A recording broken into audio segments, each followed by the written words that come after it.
Hola, soc Adrián López, vinc de Xixona, represente a l'empresa Lopetes Artesanos.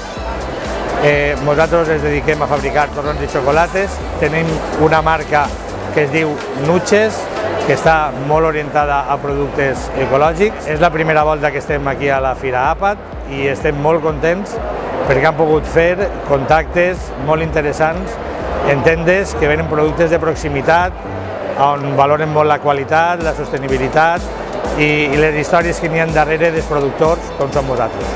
Impulsem entre tots els productes catalans.